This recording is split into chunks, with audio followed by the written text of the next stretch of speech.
Yeah, what up everybody? It's your boy Matthew Maley from MatthewMaley.com. Well, another week of the NFL is in the books, so it's time for another wrap-up video. First off, well actually, you know what? Let's switch it up. Let's start with fantasy this week, because it was a bad week. So, I want to end with the positive, start with the negative. So, first off, I went 0-4. All four of my fantasy leagues, all four losses. It was ugly. It was very, very ugly. My one league, I lost by 3 points. I actually made a couple great pickups. I picked up Andy Dalton, who ended up giving me like 28 points. Picked up Cincy's defense, who had a really good run. I actually made some really good pickups, but 3 points. 3 points. And of course, I could have won that league. I had, I don't remember who it was on the bench. I'm so distraught after these four losses. I don't even remember. But I had...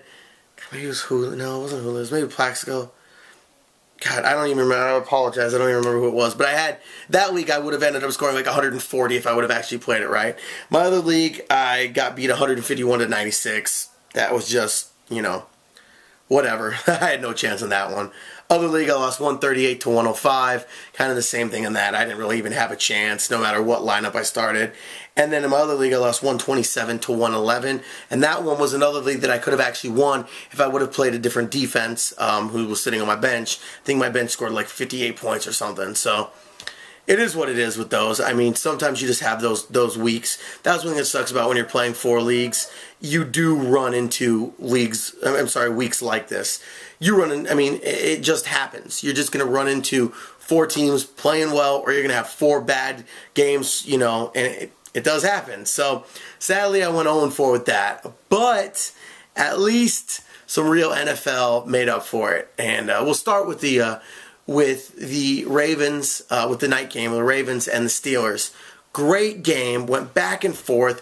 Ravens jumped out to an early lead. Steelers came back, and with 2 minutes left on the clock, Joe Flacco has the ball, and they are just running down the field, just marching down the field.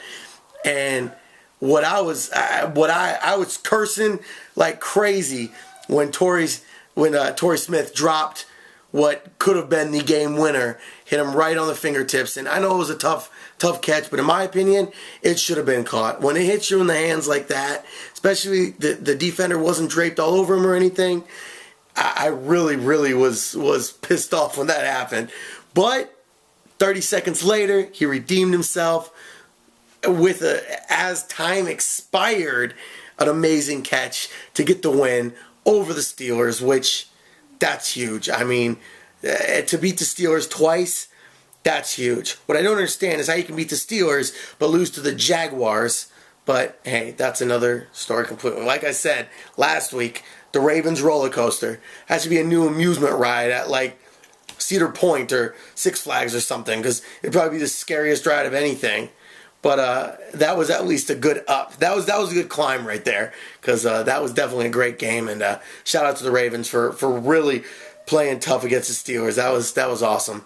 So then, as if that wasn't, you know, enough excitement there, we go to one of the most awesome ends to a game in recent memory, which made up for how bad the game was up to that point. Talking about the Cardinals versus the Rams, it was one of the absolute worst games I can ever remember watching for 3.5 quarters. Our team looked stagnant, dead, unmotivated. We were slow as molasses on offense and defense.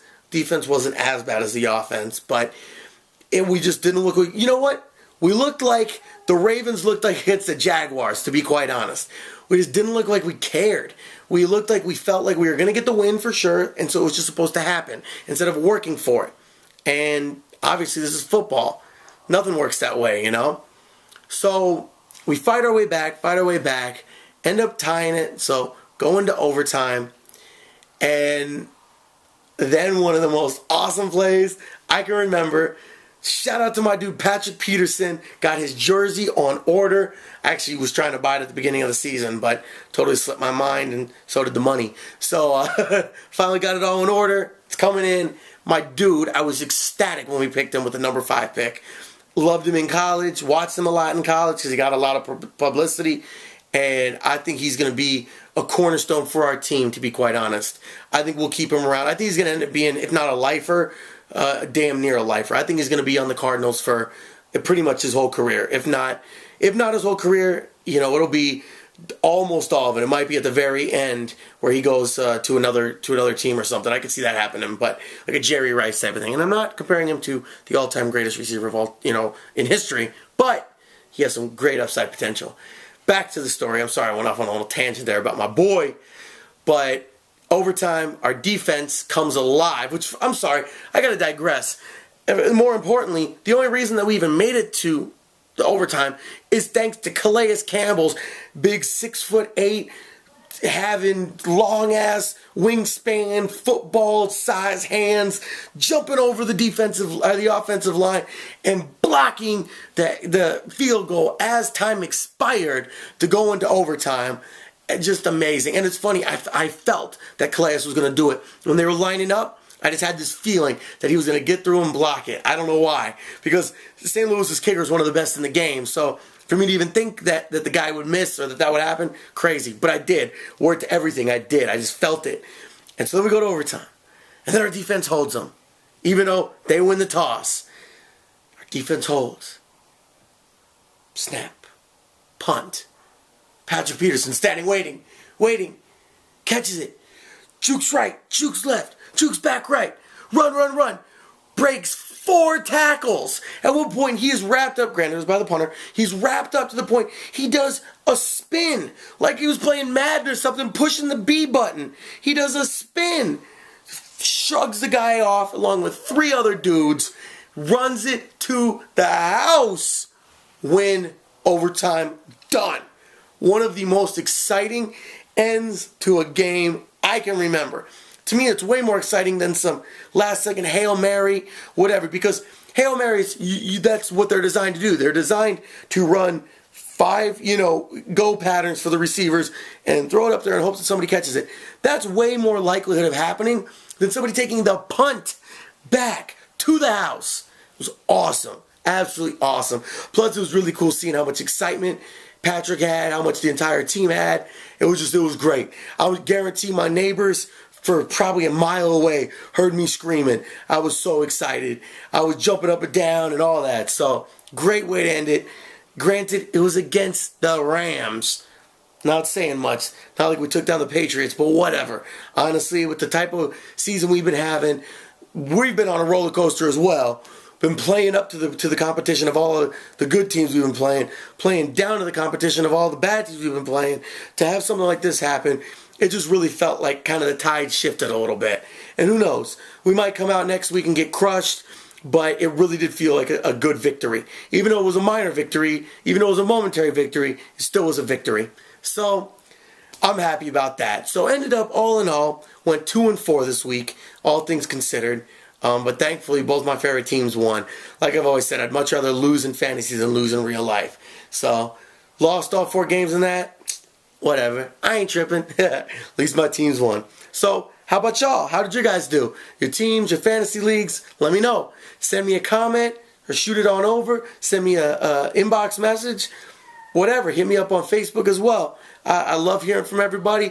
Love, seeing how everybody's teams are doing. Knowing who you guys' favorite teams are. When somebody hit me up, told me to do a shout out for the Jets. So, Jets, Jets. There you go. That's for y'all. So, hope you guys can make it in the playoffs as well. You guys got a tough division, but see what happens. So, once again, thank you very much for checking out my videos. I really do appreciate it. Let me know if you guys want to see some more videos on certain topics. That's what I'm here to do. I would just really appreciate all the feedback. Just appreciate everybody taking time to send me the feedback or give me a like or subscribe or give me a comment or whatever. I really do appreciate it. So, of course, if you are on YouTube, please do just that. Subscribe to the channel. Like this video. Maybe watch it 10 to 30 times. And leave me a comment. That'd be really cool. As well, as always, you can follow your boy on Twitter at Matthew Maley. Please like the Facebook page. Search for Matthew Maley Poker. You can leave me some comments on there as well. And as always, check me out on MatthewMaley.com. So until the next video, your boy signing off. Hope everybody had a great weekend. And here's the start to the week. Peace out, y'all.